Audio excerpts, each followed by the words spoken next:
Good morning, and thank you for joining us for Unscripted on 13 Plus. I'm Carson Courier. Now, we do begin with some late breaking news here.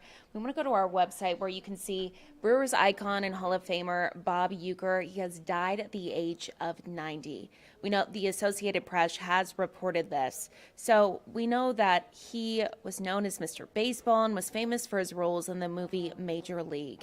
He was the voice of the Milwaukee Brewers.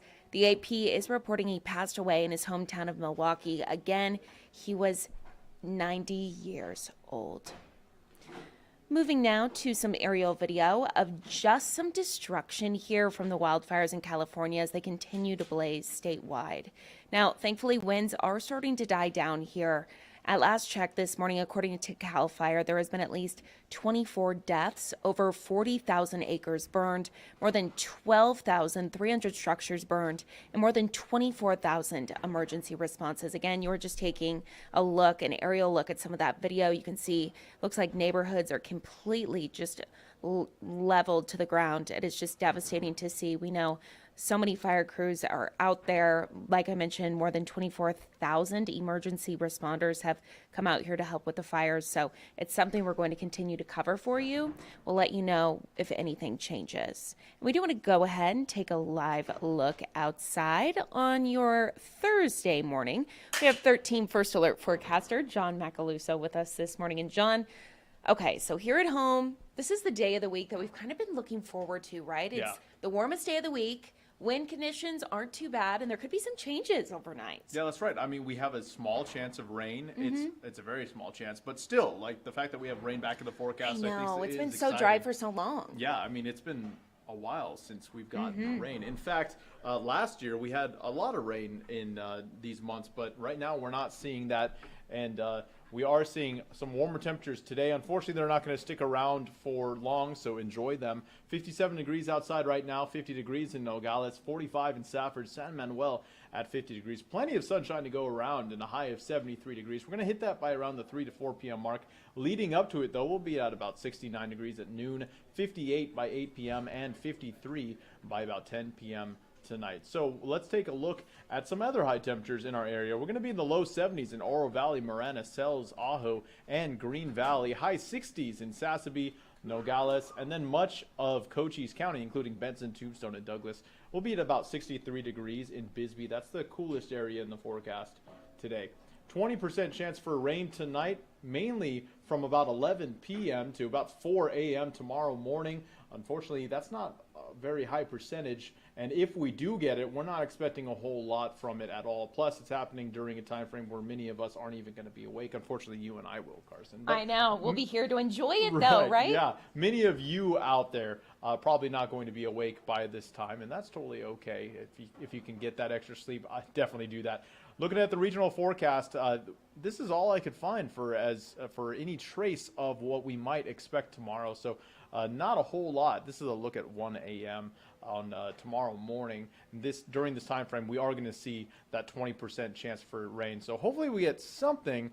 Just not looking like we're going to get a lot if we do. So again, 73 is going to be the high. We got that 20% chance for rain, mainly tonight into tomorrow morning. And then we're going to see a cool down into the low to mid 60s tomorrow all the way through until early next week. And then we also are going to have a return, Carson, of those near freezing temperatures overnight and into the morning. Okay, so enjoy today while we can, essentially. Yeah, definitely. Okay, awesome. Thank you, John. Cool. Thanks, Carson. Now we do want to move along here to a live look out of Washington where we know confirmation hearings for President-elect Trump's cabinet have entered day 3.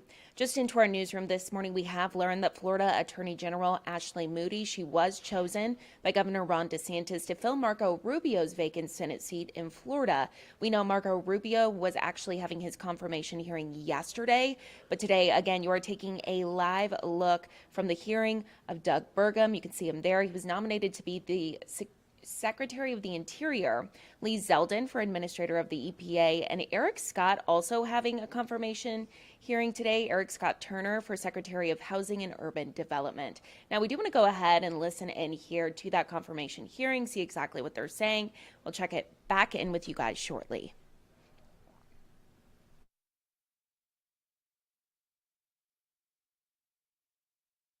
That have the most most resource opportunity for America with the least impact on lands that are important. And I think that's a pretty simple formula to be able to figure that out, given the scale of the amount of public lands we have. We can do a lot more without touching or even being visible to any of the people that are concerned about land use. So you would prioritize the existing leases?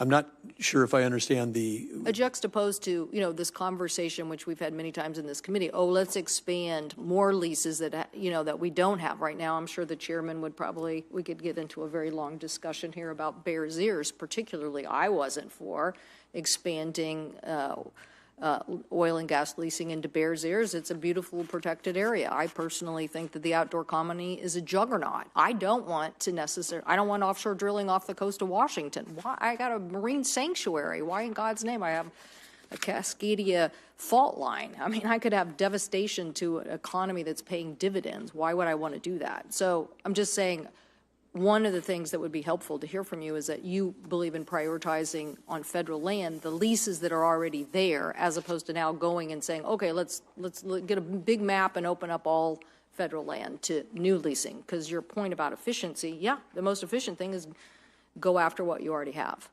Well, I'm going to have to, before I can make an affirmative statement that I agree with you, I'd have to understand, because what I've seen in my time as governor is not that we have existing, but we're actually restricting legal access for development or timber or oil and gas or whatever on public lands today, by illegally not holding the leases that should have been held. So I'm not even.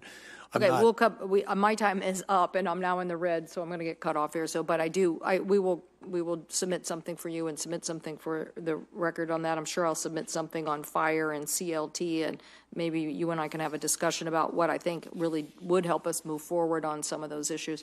But I also, just for the record, on tribal sovereignty, you believe in tribal sovereignty, you believe in tribal consultation, which doesn't mean you just pick up the phone and have one conversation. Tribal consultation means you actually, when the federal government says, hey, so much money needs to go to tribes, that you actually figure out the plan for that to happen.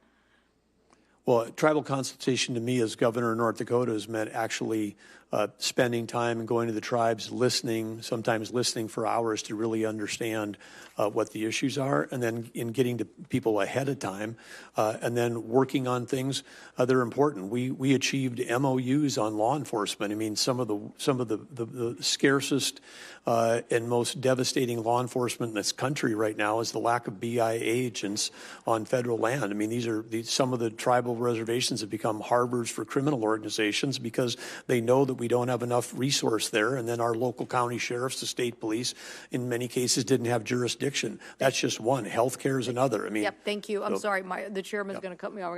But thank you so much for that answer. I appreciate it. That is the kind of stewardship we need with our partnership between us and Indian country. Thank you. Thank you.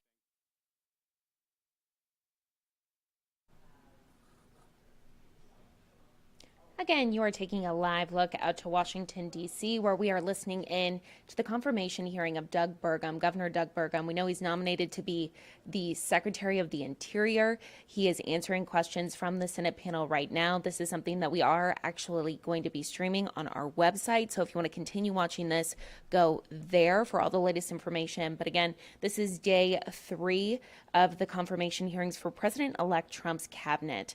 So we will continue to follow what exactly happens with all of these cabinet nominees. We will be the first to alert you with any new developments if we learn any. And we do want to remind you that you can always tune in to Unscripted on 13 Plus for the latest live local late-breaking events. If you do want to watch any past newscasts or watch live, you can do so on Android TV, YouTube TV, Apple TV, Amazon Fire TV, or Roku. Or you can easily go to our website. That's KOLD.com/livestream. Make sure to press channel 2 to make sure you are watching us right here on 13 News. Thank you so much for joining us on your Thursday for Unscripted on 13 Plus. And we will be right back here tomorrow at 9:30. Have a great day. Thanks for watching.